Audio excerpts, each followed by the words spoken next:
president making it clear he's going to use the BP oil spill to push a green agenda and a host of new taxes. Politicians have been talking about alternative energies since Eisenhower, but so far nothing works as efficiently and inexpensively as oil.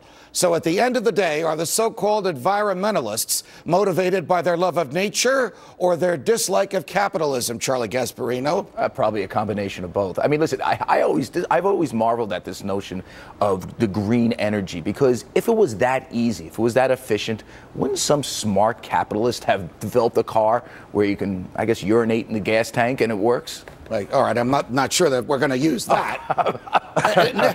Nick Gillespie, and I don't expect you to reply to that. The state of Louisiana said to BP, you can drill 500 feet off the coast. It's safe. Right. It's easy to get down there. It's over the horizon. The feds made them drill in an area where no one had monitored before, and the feds had no experience before. Is it arguably the fault of the federal government we have this mess?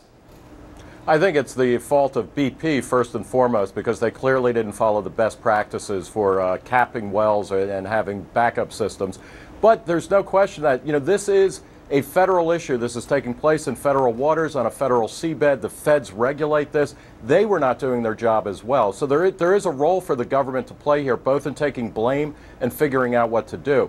None of this is going to get us any closer to alternative energy. It is going to create a huge new pool of money, or it already has. Who knows where that will go? Because the one thing that we know from past experience is that this fund will be used poorly, and it will be used very inefficiently. Caroline, the last time the federal government distributed private funds like this was during Katrina. The fraud rate was between 16 and 20%. What do the feds know about distributing private dollars like this? Well, with regard to the escrow account, it's actually an independent party that will be distributing it. It's a political appointee, Caroline, isn't it? But it was the same commission that put together the funding for the 9/11 victims, and I don't think, and their families, and I don't think that there was an issue of graft there. I was just going to say, Ken Feinberg is. I know Ken very well. He's the administrator of this fund. He's a nice guy, but he's a political appointee. Listen. He's an Obama file. there's no getting around it. Knows more with the stated goal. Go ahead, Caroline.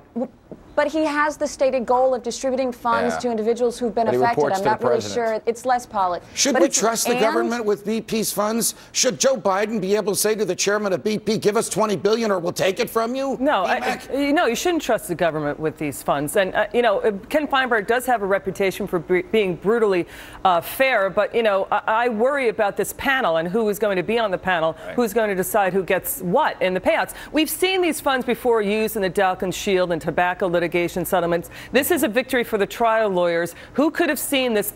Any judgment? By the way, this case has not been adjudicated, vacated, as we saw, practically vacated in the Exxon Valdez Gillespie, case. Isn't it a waste of time to talk about alternative energy when we know how well oil works when the government stays out of the process?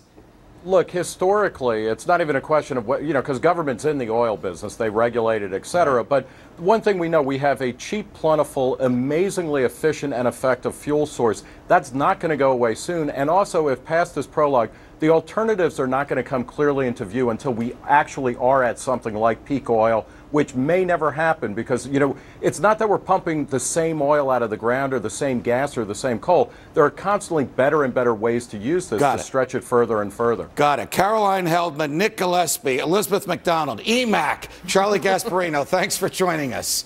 When we return, there he is. Dennis Kucinich and I will go to war. Well, not really, but I'll explain next.